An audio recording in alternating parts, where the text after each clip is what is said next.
And we're rolling. What's happening? Legends, friends, esteemed colleagues, people passing by to get some loving.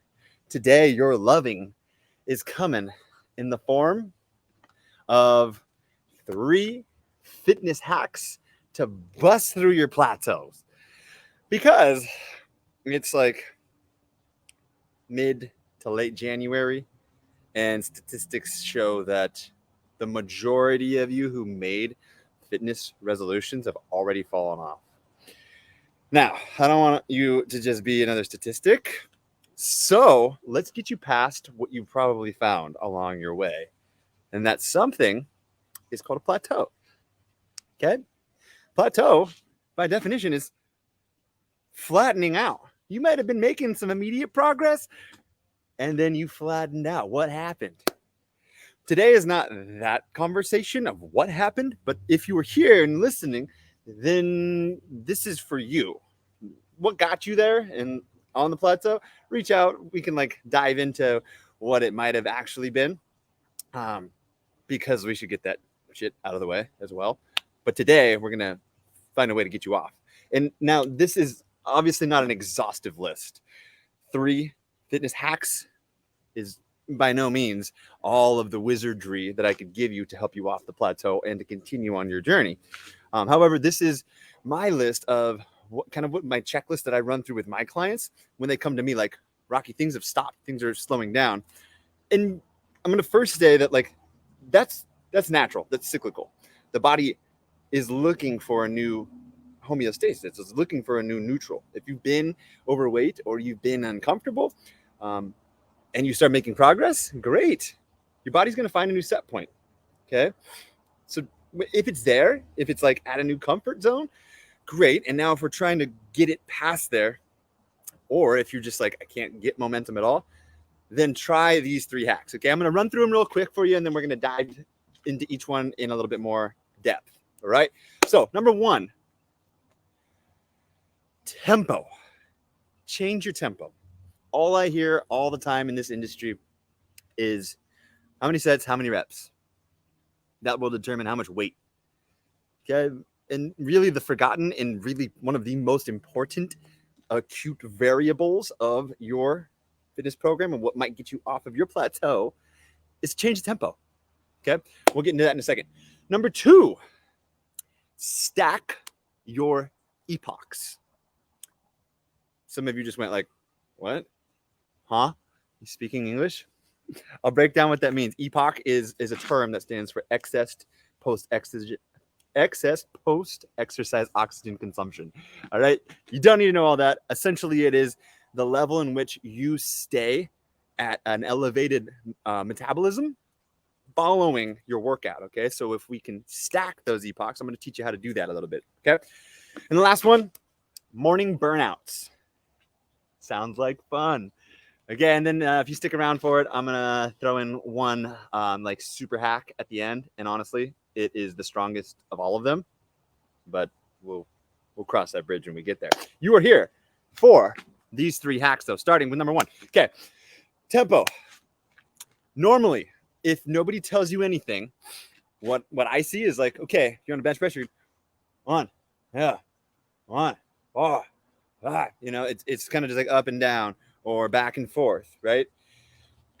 For a strength building, I want you to think 2 seconds on the up, 2 seconds on the down. It's concentric when you're shortening your muscle belly, eccentric when you're elongating it, okay? But for you right now, to give you one hack to just take away, change your tempo to this. Think about a compound set. That means 2 of the same muscle group back to back, and go. Let's use bench press as an example, because everybody loves their big pecs. Okay, all you dudes at least. You ladies, they're helpful. They're helpful as well. 1 second on the bench press up, fine, just power it up. But 3 to 4 seconds on the way back down. The muscle is elongating. Keep it nice and slow. On that eccentric, your muscle belly has the opportunity to do 120% as much breakdown. Do the math. You're going to get to your goal 20% faster just by slowing down on the negative. Okay. On like a pull down, it's going to be the opposite, right? So muscle belly is shortening on your way down. Now, when you're going along with gravity, that's when you want to express control, and that's the eccentric part of it. 120% as effective in that elongation state. So 3 to 4 seconds in the eccentric. Okay. Now, if you are, let's go back to that original example on a bench press. As soon as you're done with that, you're going to be like, holy crap, I can't even move right now.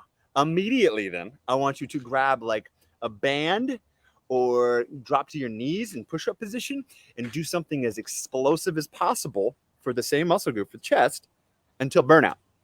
Okay, so tempo for this is fast, as fast as controllably possible. Okay, so with that band, you might, after you just did the bench, you might strap the band around a pole or something, take a step forward, and then bring both arms and just do like a series of flies, like alternating flies, like poof, poof, poof, poof, and then burn out. Take a step back and crush them both together at the same time until you really just like cannot move anymore. That's one set. Don't tell me you're going as hard as you can. Try this and then come back to me and say, Rocky, I'm still on the plateau, because you won't. All right? You're going to get jacked. And if you're a chick, you're going to get lean. Squash that right now. Chicks don't get jacked naturally. You lack all the major hormones for it. Unless you're juicing up in the bathroom before you go work out, you're not going to get linebacker shoulders. I promise you. Okay? You get a little vein pop out. Good. That's feeding your muscles. It's feeding everything that you need. Just so we're clear on that. Okay? So try that out. Okay? Long eccentrics, so long negatives, and burnouts. Burnout quick. And then pair them up like that, like I just said. Good compound set. Okay, moving on. Next one. Stack your EPOCs. In parentheses, go fucking harder. That's what that means. Enough said. No, I'm just kidding. So to break that one down, max exertion days. Okay, like pick out in your calendar if you have your regular regime. Great. Okay, here's what my trainer recommends, or here's what that Instagram chick that I follow, here's her program. It's not really working for me that great, because you can't literally get into the calendar and say, go as fucking hard as you can on this day and this day. Okay, this is up to you now. Pick that day. I'd say like 1 to 2 times a month to max out on something. Okay. By doing that, not only are you jacking up your growth hormone, which is your fountain of youth, it is a master hormone that just sets a ton of other great shit in motion. That once it's happening, you're going to drop fat pounds, you're going to gain muscle mass, you're going to think clearer, your body's going to be working overtime. You want your GH up. Okay. On a non-hormone level, you're stacking EPOCs. So let's say you have these couple of like max days, okay? And then you're pairing that with a couple of days where instead of pounds, you're going max effort, max exertion, or like max reps, as many as you can, like we just talked about in tempo. But talk about like a CrossFit for a sec, right?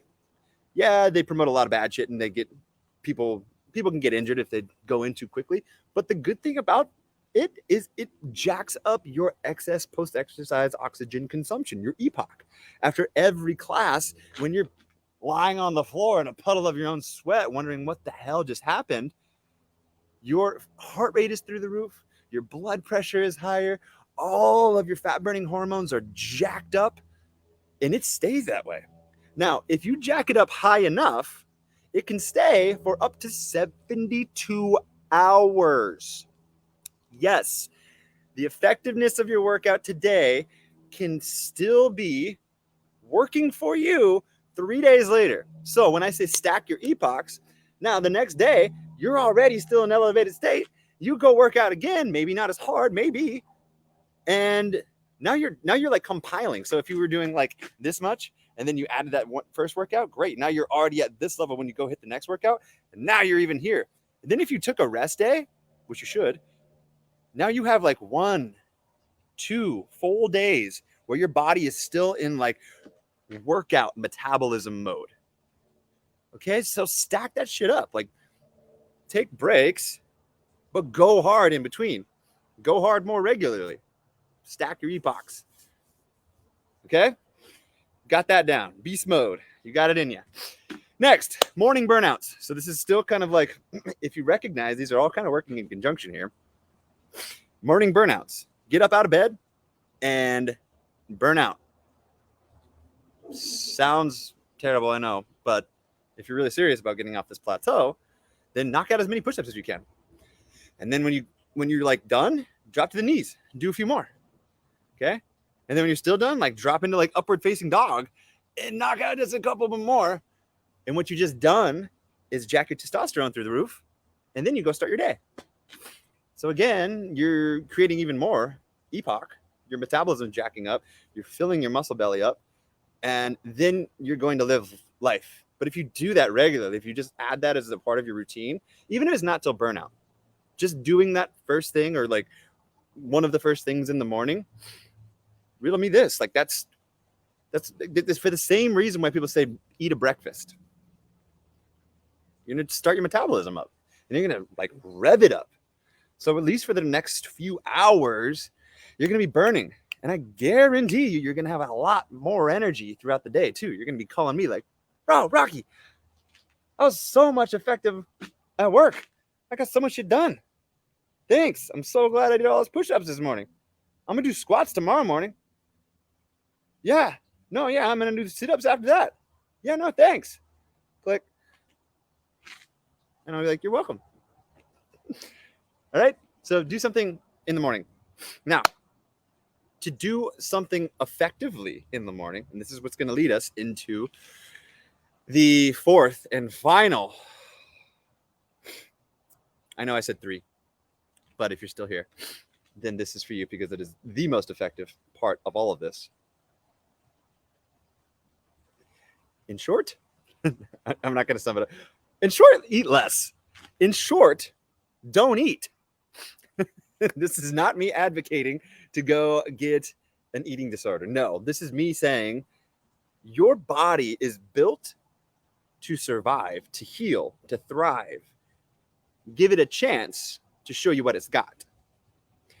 I do not recommend fasting for everybody, but everybody, unless you have some underlying condition, everybody will survive if they don't eat for a day.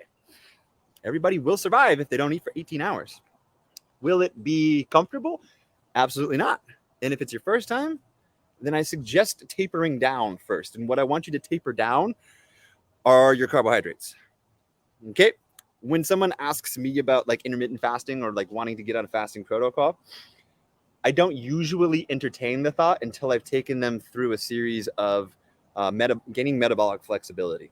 I've got articles and videos on that topic, that specific topic all over here because I'm pretty passionate about it. I thought, like, as a young trainer growing up through the ranks, I thought I was pretty good, strong, fit, ripped. And then I learned about metabolic flexibility and everything changed. So that is why this is kind of like always somewhere in my giveaway tips. I just didn't include it in the top 3 because technically it's not a fitness. It's more of like a nutrition hack. So, but everything you just did before this. So talk about your morning burnout sets now. If you're doing that from a fasted state, even just talk about like an 18-hour fast. Like you stop eating like at lunch before you skip dinner. Now you're probably 15, 16 hours into fasting. What's your body already burning?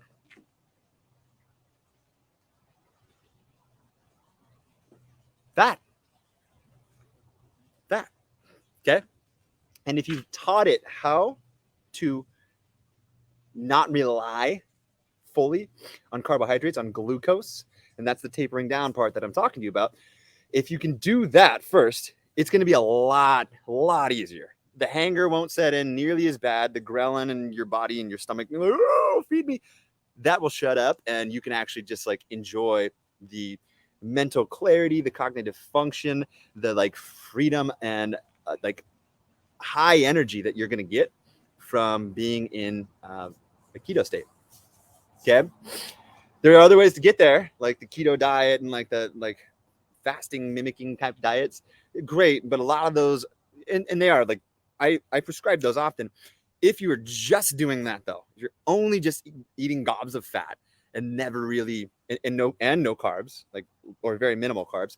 Insulin levels are low. You're not going to be in a storage mode. It's a great like setup.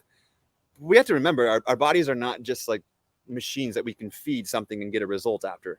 Okay, if we continue doing that for long periods of time, we still have a lot of fat running through our bloodstream. Hopefully it's getting used, but if we give it a break by introducing a fasting protocol, then we can really see what the body's made of. And every one of those 3 hacks that I just gave you are going to be more effective. Okay, don't stay that way. Like, there's really no point in doing like those 36-hour fasts unless it's like for some religious thing. That's like the most that I ever recommend. It's like a 36. But yeah, like a day, 18 hours is a great place to start. At that 15-hour mark is usually like 12 to 15 hours where like the body starts to switch over from like, okay, we're out of glucose. Our glycogen stores are gone. Like, your body stores muscle glycogen, like glucose, in your muscles and your liver. So once that's gone, the only thing left after your body like starts to say, hey, feed me, and you ignore it, all that's left is body fat. So let your body show you what it's made of. Okay, so those are my 3 tips to help you get off of your plateau, get back into motion, and start honoring your resolution, or really honoring yourself, because you're worth it. Okay, so reach out if you want to take this any further. If you would like some more kind of like customized advice on your goals and your personal protocol, because it's going to be a little bit different for everybody. But tempo, change it up. Okay, eccentric and burnouts. Stack your EPOCs. Go hard regularly, different kinds of hard throughout the week and month and day to day. And morning burnout sets. Get all those 3 in, and then start into some fasting stuff. And I guarantee you, you're going to be flying high and dropping low on the dance floor and on the scale. All right, y'all. Thanks for tuning in. We'll see you next week on the Tribal Council meeting. Until then, be light and always be legendary. Aloha.